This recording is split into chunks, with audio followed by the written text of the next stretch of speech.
राम राम जी, ठीक हो भैया? बैठ जाओ सब लोग, बैठ जाओ, बैठ जाओ मोहित, बैठ जाओ, बैठ जाओ, बैठो सब लोग, बैठ जाओ। बात होंगी, पूरी होंगी, बैठो, बैठ जाओ भैया, बैठ जाओ सब लोग, अपना परिचय सही, बैठो। मुझे लगता है माननीय मंत्री जी बिगाड़ गए मुजफ्फरनगर। अरे जब उन्होंने कहा कि सब लोग बैठ जाओ, बैठ जाओ, बैठ जाओ सब लोग। ये मुजफ्फरनगर का अपना एक मिजाज है और ये लोगों का अपनापन है। अब तो मैं सरकारी तंत्र में आ गया तो मुझे सुरक्षा कर्मी मिलने लग गए। मेरे और आपके बीच किसी सुरक्षा कर्मी की जरूरत है क्या? सर ठीक होगा सर। तो इसलिए मेरे घर परिवार के लोग बड़ी भावना के साथ आए। रमजान का भी समय है, किसान की तो वैसे ही 24 घंटे काम होते हैं, सारी चीज छोड़कर। अभी कोई चुनाव नहीं, चुनाव में तो सरगर्मियां रहती हैं, लोग लाने में और बांधने में लोगों को किसी तरह। लेकिन अभी कार्यकर्ताओं ने मेहनत की, राज्यपाल जी लगातार निरंतर इस कार्यक्रम के पूछते थे और इतनी लंबी यात्रा हम लोगों को तय करनी पड़ी कि 2004 से जो निर्माण हो गया, अब उसका अनावरण माननीय मंत्री उत्तर प्रदेश स्वतंत्र देव जी के हाथों, हमारे मुजफ्फरनगर के 2 मंत्री, और मैं तो कहूंगा कि आपका आशीर्वाद मिला तब यह कार्यक्रम आज संभव हुआ। और सही बात, अक्सर अच्छे काम समय पे ही होते। ये तय था कि उस पत्थर पे भारत रत्न लिखा जाएगा और ये भी गौर करो कि चौधरी चरण सिंह जी को भारत रत्न मिलने के बाद पहली उनकी ऐसी मूर्ति है जिसका अनावरण पूरे देश में हो पाए। स्वतंत्र देव जी ने काफी बात बताई और इसमें कोई शक नहीं है, इस सरकार में कोई गबन नहीं कर सकता, कोई अत्याचार नहीं कर सकता, उसे बर्दाश्त नहीं किया जाता। उन्होंने अपनी बात कही कि जब से मैं मंत्री बना हूं, मेरी पूरी निगाह जो है जहां भी जाता हूं, जिस क्षेत्र में जाता हूं, सिंचाई के साधन पे और नहरों पर टिकी रहती है। अब मेरा सोचो, जब से मैं जाता हूं, मैं स्कूल और कौशल विकास की जहां जहां जाता हूं वही देखते हैं मुझे। आज चौधरी अजीत सिंह जी की स्मृति में अनोखा काम हुआ। मुजफ्फरनगर के 103 स्कूलों को चिन्हित कर कर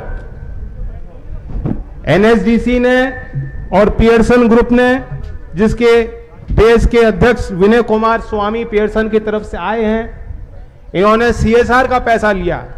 शिक्षा विभाग का एक पैसा नहीं लग रहा कार्यक्रम में, और 103 स्कूलों में जो देश के शायद पहले सॉफ्टवेयर इंजीनियर थे, बाद में राजनीतिक क्षेत्र में आपके आशीर्वाद से आए, लंबी यात्रा उन्होंने आपने मिलकर तय की। चौधरी अजीत सिंह जी की स्मृति में आज ये कार्य हुआ और 103 सरकारी स्कूलों में बच्चों को आधुनिक शिक्षा देने के लिए कंप्यूटर वितरण का कार्य भी आपके सहयोग और आशीर्वाद से संपन्न हुआ। पहले चरण में 1,62,00,000 की लागत से ये कार्य हो रहा है। फिर दोहराता हूं कि शिक्षा विभाग का 1 रुपया नहीं लगा है, एनएसडीसी और पियर्सन ग्रुप ने पैसा दिया है, ये दानदाता हैं। और इसका दूसरा चरण जब समाप्त होगा तो लगभग 4 करोड़ रुपए इसमें लगाए जाएंगे। चौधरी अजीत सिंह जी यही चाहते थे कि देश के बुनियादी ढांचा में भार उठाने वाला किसान और कामगार, उसकी अगली पीढ़ियां मजबूरी में ना रहें, उन्हें गुर्बत ना देखनी पड़े, देश के आधुनिक मुख्यधारा में वो अपनी गिनती बनाएं और वो आगे बढ़ें। इसी कार्य में आज के समय पे आप जानते हैं, जो टोपी और पगड़ी पहने वाले लोग, पुराने लोग कार्यकर्ता बैठे हैं, आप जानते हैं, इनमें से कितने ऐसे हैं किसान भाई, अगर इनसे पूछा जाए कि आपकी अगली पीढ़ी भी खेती करे, बताओ राजी हो कि नहीं? ये तो फिर भी राजी हो जाएंगे, अगली पीढ़ी में कोई खेती करना नहीं चाहता। बहुत परिश्रम का जीवन है, बहुत कठिन जीवन है। कभी कभी मैं दूसरी बैठकों में होता हूं जहां नीति को समझने वाले विचारक देश दुनिया के बैठते हैं, वो कहते हैं कि भारतीय कृषि व्यवस्था में परिवर्तन क्यों नहीं हो पाता? हमें मालूम है कि जिस पैदावार में उत्पादन समय के साथ घट रहा है तो दूसरी फसल क्यों नहीं लेते किसान? मैंने बोला कि तुम्हें मालूम है अधिकतर काश्तकार जो है किसान है वो 2 बीघे से कम उनकी मालिकाना जमीन है। जोड़ जाड़ के किसी ने बटाई पे ज्यादा जमीन कर लियो तो कर लियो, घर में खसरा कतौनी में किसी की इतनी भी नहीं लिख रही। और आप सोच रहे हो कि वो किसान जहां मंडी की व्यवस्था विकसित ना हो, खरीदने वाले बड़े व्यापार उनके बीच के ना हो और व्यापार की कड़ियों में कोई दखल अंदाजी देख रेख किसान की ना हो, आप सोचते हो कि किसान जोखिम लेगा? नहीं लेने का। और ये चौधरी अजीत सिंह जी के एक बहुत बड़ी उनकी उपलब्धि है, कृषि आधारित उद्योग को हमारे प्रदेश और देश में स्थापित करने के लिए। वरना आज जो गन्ने की बात हो रही थी और मिल की शिकायत लोग मुझे कर रहे थे, बुढ़ाना मिल क्षेत्र की, मुझे मालूम है ऐसी कोई आपका दर्द पीड़ा नहीं जो मैं नहीं समझता हूं। लेकिन ये मिल नहीं बनी थी, ये मिल नहीं लगनी थी अगर आपके अंदर प्रबल इच्छा शक्ति नहीं होती और चौधरी अजीत सिंह जी जैसा एक काबिल नेतृत्व देश के किसानों को नहीं मिला।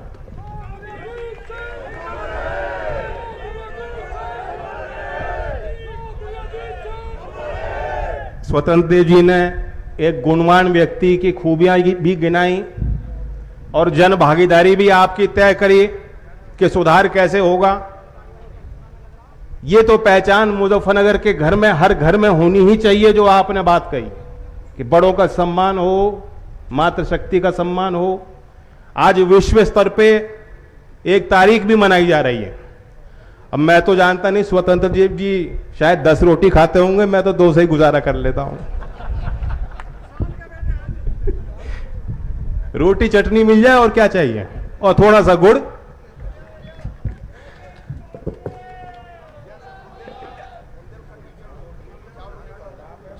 रोटी से काम चलाते हैं। तो आप कौन सी धौत जमा रहे थे कि हमें 10 रोटी मिलती है?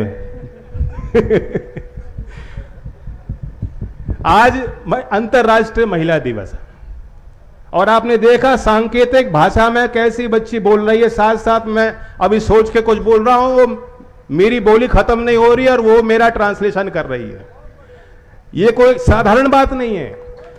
भारतीय सांकेतिक भाषा को भाषा का दर्जा देना और उसे बढ़ावा देने के लिए भारत सरकार की नीति है। और शायद हमारी पार्टी लोकदल पहली पार्टी है जिसने कहा कि जो भी हमारे मंच होंगे, क्योंकि हमारा दल सबके लिए है, ये मंच सबके लिए बनाया गया है, जो भी ऐसे कार्यक्रम होंगे समाज के बीच के, तो वहां सांकेतिक भाषा को हम जरूर रखेंगे। और स्वतंत्र देव जी हैं, मैं इनसे भी आग्रह करूंगा, यूपी सरकार और सरकारी कार्यक्रमों में तो होता ही है, लेकिन बीजेपी पार्टी भी ये तय कर ले, बड़े बड़े मंच सजाते हैं आप, वहां भी सांकेतिक भाषा को हम लोग मिलकर बढ़ावा दें। आज दिल्ली में किसान ट्रस्ट भी एक विशेष आयोजन कर रहा है। मैं आपको एक जानकारी देना चाहता हूं। 2017 से लेकर 2021 तक एक दर्दनाक आंकड़ा है जो आपके बीच रखना चाहता हूं। 1300 से ज्यादा तेजाब फेंककर एक घिनौना अपराध किया गया है और उसमें ज्यादातर महिलाओं के विरुद्ध वो अपराध होता है। 1300 से ज्यादा ऐसे मुकदमे दर्ज हैं और हम और आप सोच नहीं सकते कैसी मानसिकता होती है लोगों की जो इस तरह का अपराध करते हैं, जघन्य अपराध।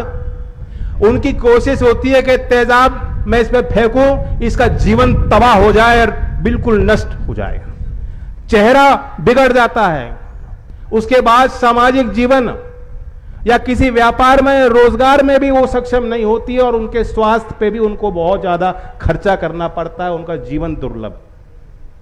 कानून सख्त है, 10 साल से ज्यादा भी उनको सजा मिल सकती है दोषियों को, लेकिन अभी भी अपराध हमारे बीच हो रहे हैं। आज दिल्ली में किसान ट्रस्ट भी कार्यक्रम कर रहा है, पहले भी हमने किया, और चिन्हित करके जो इस तरह के जो हमारे एसिड अटैक सर्वाइवर हैं उन्हें आर्थिक सहयोग भी हम देते हैं और लोगों को भी जागरूक करने की जिम्मेदारी है।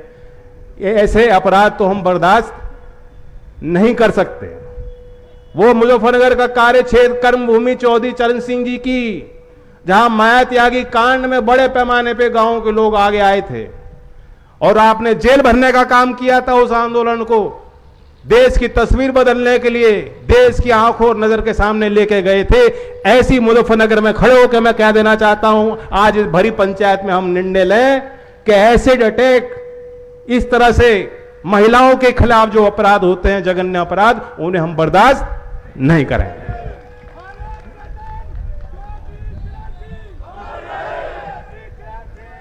तेजपाल जी रुक जाओ,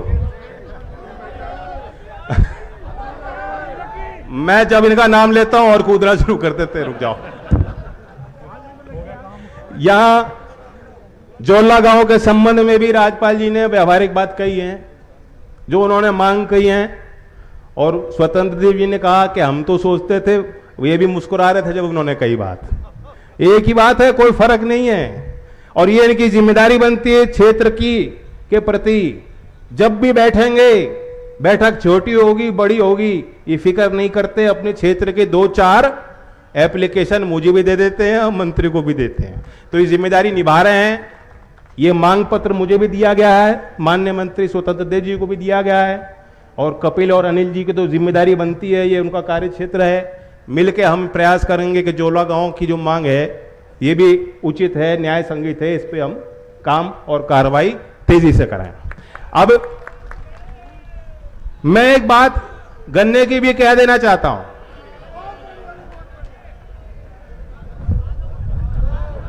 होती ना एक कहावत है ना, 100 कुमार की और एक,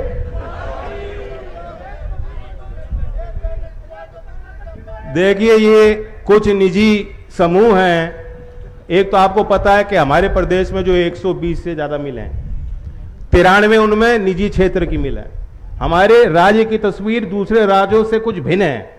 दूसरे क्षेत्रों में कोऑपरेटिव सेक्टर का बड़ा योगदान है, हमारे यहाँ प्राइवेट सेक्टर की मिल है। और आपने गौर किया होगा, जब जब मैं योगी जी के साथ हमने मंच साझा किया है, वो एक बात पे हमेशा उन्होंने बल दिया कि जब हम सरकार में आए तो हमने भुगतान बढ़ाया है, इससे पहले इतना भुगतान कभी होता नहीं। और दूसरी बात वो ये कहते हैं, इसे धमकी के तौर पे नहीं लिया जा सकता, क्योंकि वो सरकार को संभाल रहे हैं। सारे पहलू पे उनको विचार करना पड़ता है, तकनीकी, कानूनी पहलू, नीतिगत निर्णय लेने से पहले उनको चीजों को देखना पड़ता है।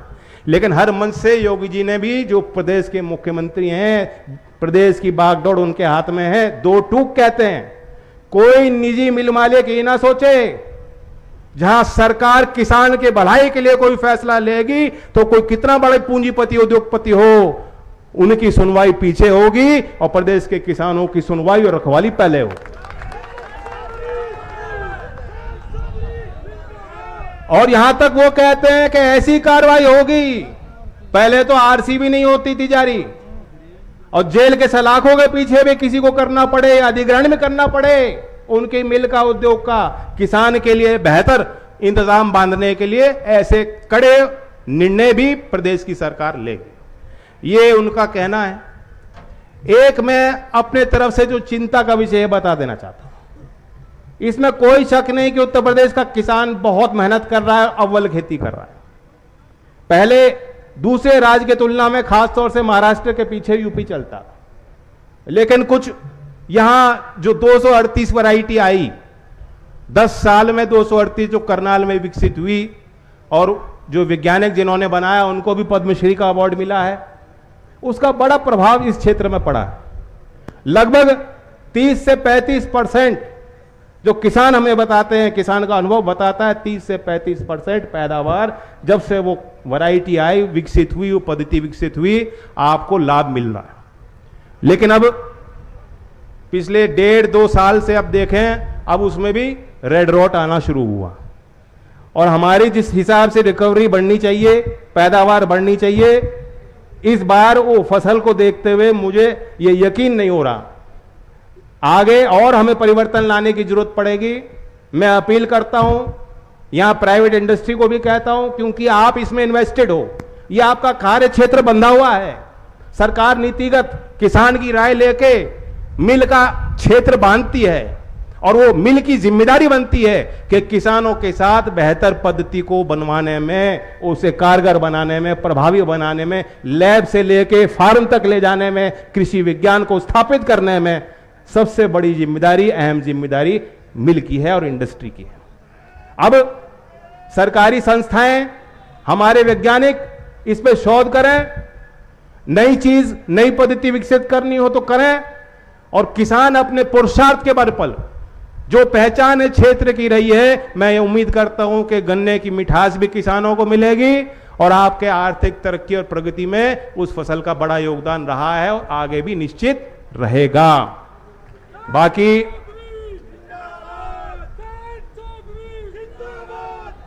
थोड़ी मोटी तो रह जाती बात, एक बार में नहीं होते सारे काम।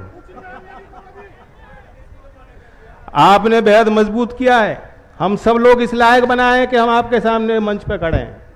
आप इसको लेकर निश्चिंत रहो, जितनी फिक्र और चिंता आप करते हो अपनी फसल को लेके, पीढ़ियों को लेके, अपने क्षेत्र को, गांव गुहांड को लेके, मैं भी आपके सामने खड़ा हूं, उससे ज्यादा चिंता मुझे रहती है। और चौधरी चरण सिंह जी के बारे में एक किस्सा सुनाते हैं। उनकी जब सर्जरी हुई थी, उनसे कोई अस्पताल में मिलने गया था, उस समय उनका स्वास्थ्य बिगड़ सा रहा था, वो चिंतित होंगे, और व्यक्ति ने पूछा कि चौधरी साहब अब कैसा महसूस कर रहे हो, और बताते हैं कि चौधरी साहब रो पड़े उसे देख के व्यक्ति को, और कहा कि बहुत कुछ करना रह गया। ये उनके शब्द थे कि मैं चिंता करता हूं देश के किसान का क्या होगा। तो इसलिए एक परिवार के नाते हमें और आपको ये सुनिश्चित करना होगा कि तरक्की कैसे हो। मैं कहना चाहता हूं कि अब नए तरीके भी आपको अपनाने होंगे, खेती से अलग भी। एफपीओ बनाओ, कोऑपरेटिव बनाओ, समूह बनाओ, और घर की महिलाओं को भी बढ़ाओ। मैं अभी बात कर रहा था स्वतंत्र देव जी से, दूसरे क्षेत्रों में अलग मिजाज रहता है, यहां आप महिला दिवस हम लोग मना रहे हैं और महिलाएं घर की आप नहीं आने दे रहे हैं। बताओ 10 रोटी नहीं मिलेंगी फिर खाने को। जब आरक्षण हो जाएगा, सारी पार्टी को तय करना होगा, फैसला लेना होगा महिलाओं को आगे बढ़ने के लिए, नेतृत्व देने के लिए। उस समय आप लोग क्या करोगे? मैं चेतावनी दे रहा हूं, मैं लोकदल को तो कह ही सकता हूं, लोकदल वालों को कह रहा हूं, ये मत सोचना नेताजी कि तुम्हारी बेटी और तुम्हारी बहू और तुम्हारी बीवी ही लड़ेंगी। अभी ला नहीं रहे मीटिंग में और कह रहे टिकट तो उन्हें मेरे नाम से उन्हीं को मिल जाएगा। कोई जरूरी नहीं है, महिलाओं को लाया करो। ये हमने मूर्ति का अनावरण किया है, वो वाटिका किसके नाम पे है? दादी जी के नाम पे है वो वाटिका। और सबको पता है चौधरी चरण सिंह के सामाजिक और राजनीतिक और पारिवारिक जीवन में अगर दादी जी नहीं होती, योगदान नहीं होता, तो चौधरी चरण सिंह जी इस बेबाकी और मजबूती से आपकी लड़ाई नहीं लड़ सकते थे। मेरी भी 2 बेटियां हैं, लेकिन ये मत सोचना जितना काम कराना है मुझसे करा लो। अपनी घर की बहुओं को, बेटियों को आगे आने से आप नहीं रोक सकते, लेकिन ये नियम है। मैं फिर भी आपसे आग्रह करता हूं, लोकदल के कार्यकर्ताओं से, कि अगली बार जब इस तरह की सभा होगी, आधी बैठक महिलाओं के लिए हो और आधी बैठक आपके लिए हो, तो वही उचित होगा। मैं बधाई देता हूं, कहने को तो बहुत कुछ था। शुभ तारीख है, आज की तारीख हमेशा यादगार रहेगी, और आते जाते जब भी मैं इस मूर्ति की तरफ मेरा ध्यान जाएगा, बात मूर्ति के निर्माण से नहीं, बात तो दिल में है। जब तक आप चौधरी चरण सिंह को आदर्श मानोगे, किस प्रकार से उन्होंने अपने जीवन को जिया, क्या वो आपसे बेहतर चाहते थे, जब तक उनके विचार आपके दिल में जिंदा रहेंगे, तो भारत रत्न इस धरती पे हमेशा जिंदा रहेंगे। चौधरी चरण सिंह की विचारधारा हमेशा जिंदा रहेगी। इन्हीं शब्दों के साथ मैं धन्यवाद कहता हूं। जय हिंद, जय भारत।